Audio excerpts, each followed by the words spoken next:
Again, students, so this is it. This is the final video that you'll sit through. We're back in person on Monday, as I said in my video, this Monday.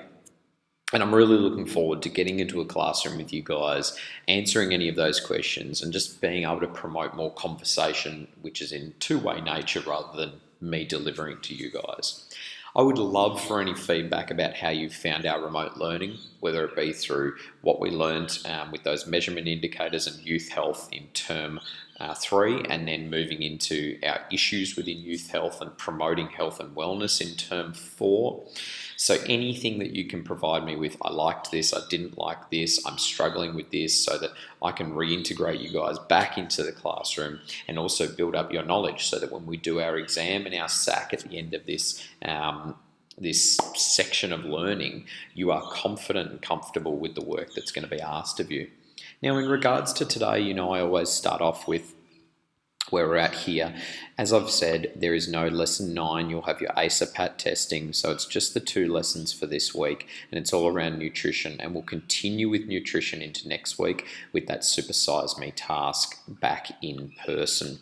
Now, I also wanted to flip over to where you find today's work, so over in resources of our Year 10 Health on Compass, under term 2/4, under week 3.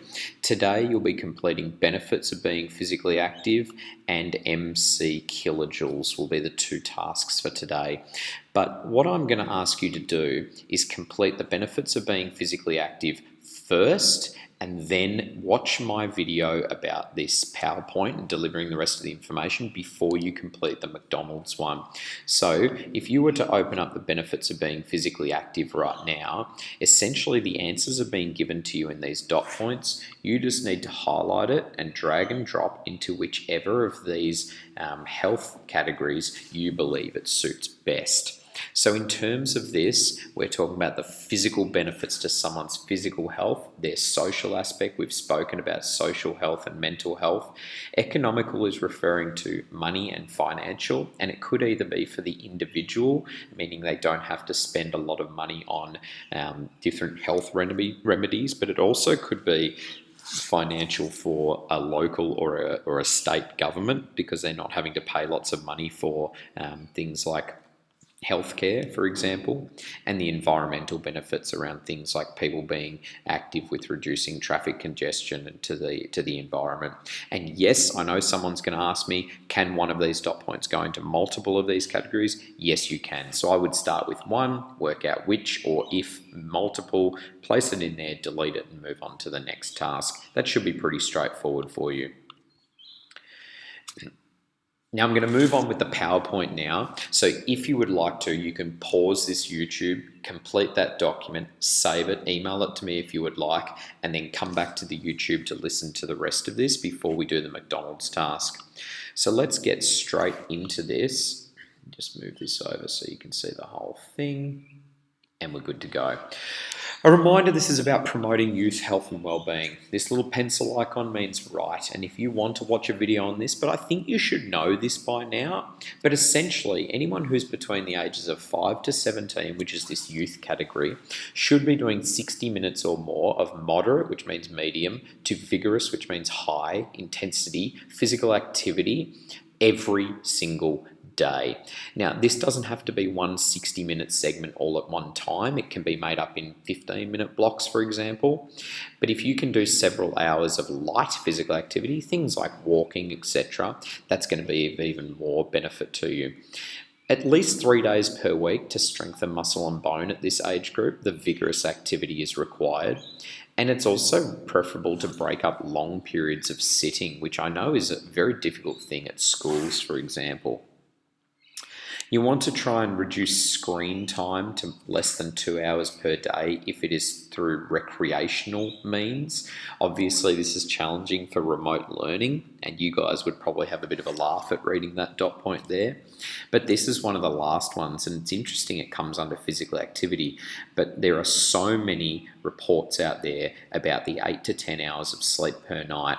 But more importantly now, it's about having consistent bed and wake up times. So just giving yourself extra sleep on weekends to catch up for it doesn't actually cut it.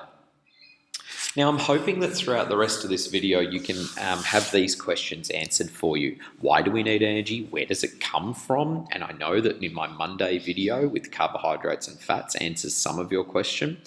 And also with the activities that you perform daily, which ones of those require the most and the least amount of energy?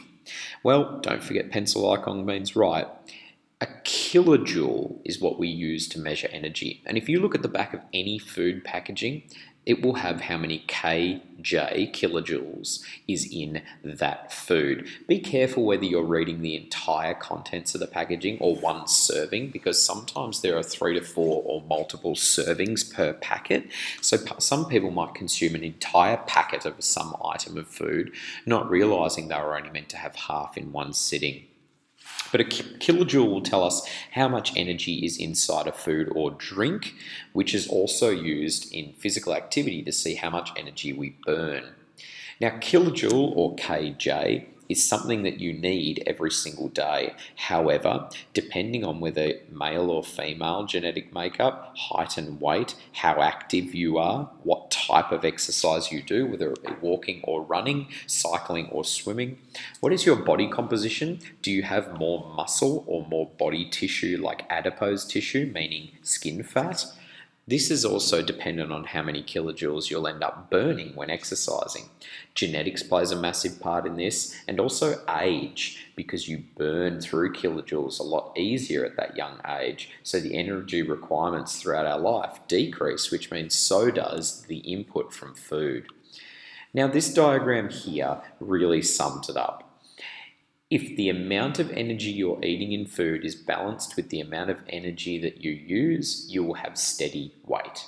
If the amount of energy in which you eat outweighs the amount of energy used, like this person being sedentary and sitting, you will gain weight. And if the amount of energy that you eat is less than the amount of energy used, like this person running here, it will lead to weight loss. It's the most simple of equations. In your books, I'd love for you to complete the diagram format like is shown here, so that you can understand where the gaining and losing weight comes from with the amount of input versus the amount of output. This is going to be critical on your SAC and exam to know this information. So feel free to pause and fill in this diagram. Don't forget to fill in the boxes based on that seesaw activity previously.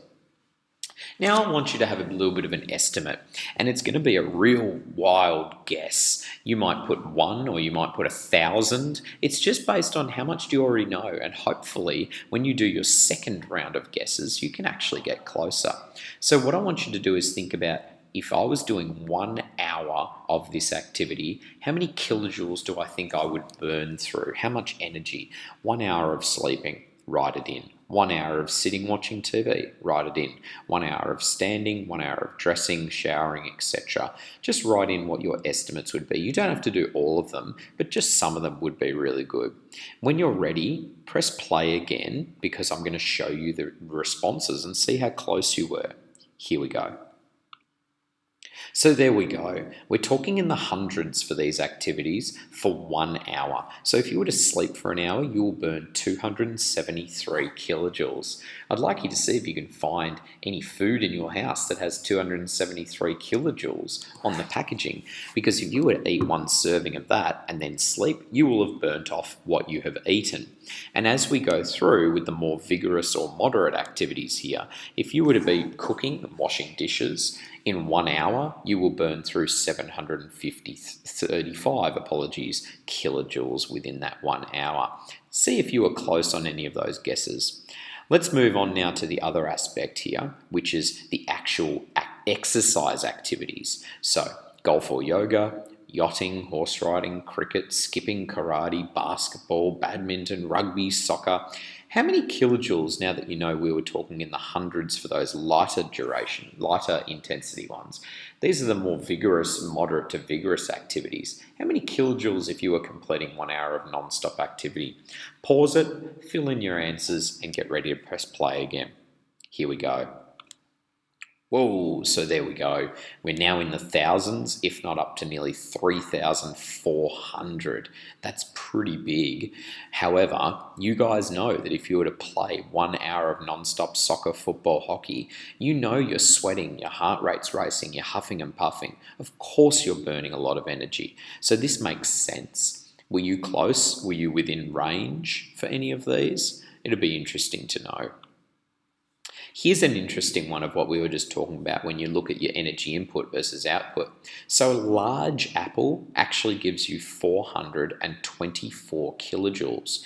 Now, if I wanted to burn off that large apple, I would need to complete 19 minutes of walking, 12 minutes of cycling, 9 minutes of swimming, 5 minutes of running, and 78 minutes of reclining.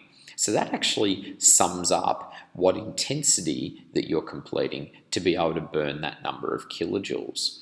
And so I find it really interesting here that if you were to have a look at this and eat a hamburger, for example, look at the amount of kilojoules inside that hamburger. And then even if we were to go back a slide and look here, by swimming for 1 hour, you are essentially burning off that hamburger. That's a lot of exercise for one small hamburger to be consumed. I think that's really interesting to note, and maybe write one or two of these examples in your notes. Okay, so now we're looking at kilojoules in food. How are kilojoules actually decided within food? Don't forget this is a notes section here. It depends on what the food makeup is and also what the portion size is. So I can't just say to you, this is how many kilojoules is in steak, because some people might eat 300 grams of steak and another person might have a 500 gram portion of steak. So foods that are high in fats and also have sugars added to them, and in particular alcohol, will have the highest kilojoules. Some foods, such as fruit, vegetables, and legumes, will have the lower kilojoules because of their makeup. So CHO is an abbreviation of carbohydrate. So 1 gram of carbohydrate has 16 kilojoules, 1 gram of protein, 17 kilojoules, 1 gram of fat, 37, which makes sense because it's that long-lasting burning energy. And fiber, 13, alcohol, 29 kilojoules for 1 gram of alcohol, and then 1 gram of water, no energy coming from water, just replenishment of hydration. Interesting to note some of those facts down. So now I ask you some questions. What is your daily input and output? Are you consuming more than you're burning? Are you burning more than you're consuming? Does that equate to weight loss, weight gain, or a steady weight management? So explain what could be improved in terms of either your input or output. Could you change the food that you're eating and not have to change your exercise regimen? Or could you keep eating the same foods because you do lead that healthy lifestyle, but just increase that incidental or physical activity that you're completing? So what might be 2 ways, other than what I had just explained, that you could do? What could you do about which foods you're eating, for example, to have that positive balance of that seesaw? And also I wanted to ask you about the nutrients. Which ones do you think get turned into excess body fat within the skin, as I've mentioned already, if eaten in excess quantities? Do you know the answer to that? Is it the carbs? Is it the proteins? Is it the fats? Which foods actually convert to stored body fat? What you can actually do here is on this eatforhealth.gov.au website, some of those questions will be answered. This here is just an optional activity, and I just wanted you to think through this because we've got the McDonald's task coming up in a few moments. But it does help understand and solidify that understanding if you work out your energy needs, your nutrient requirements, and the number of serves. Now, back to notes. One of the most important aspects of nutrition and also physically active lifestyle is to avoid obesity. Obesity is abnormal or excessive fat accumulation. And when we say the word fat, we're talking about stored fat around the skins and inside the body, not the fat food fuels. So don't be confused by that same word being used for two different definitions. When youth become overweight, their kilojoules being consumed is higher than the energy that they burn and the activities that they do. And that makes sense based on the previous learning from today. One of the ways that we just very quickly, don't forget to be taking notes, work out if somebody is overweight, obese, or in the optimum weight range is to look at their BMI, their body mass index. Body mass index is where we look at your weight range within your height region. So you take the weight in kilograms by stepping on some scales, and then you divide this by your height in meters squared, and squared means times by itself. So if your height in meters is 1.7 meters, you would need to do 1.7 times 1.7. And then you would step on the scales and whatever number was reading would be divided by that answer. BMI is very helpful for people over 18 years of age, just as an indicator. However, it is only an estimate because it doesn't take into account age, where our body composition changes, ethnicity, which might have a greater density of muscle mass, for example, gender, which genetically our bodies are predisposed to different tissues, and also the composition, meaning somebody might weigh quite a lot on the scales, but they have an excess muscle mass and not stored body fat. So BMI gives you an idea of what weight range you're in. It is one of the tools used to assess the risk of some of these chronic long-term diseases. And you can see down here that if your numbers fall within certain ranges, you get deemed into that category. And what you'll find is a lot of people might dip into this overweight category who are still very fit and healthy, but have a larger muscle mass than others. So it's just an interesting indicator. Don't forget to write down some of those weight range or the BMI ranges.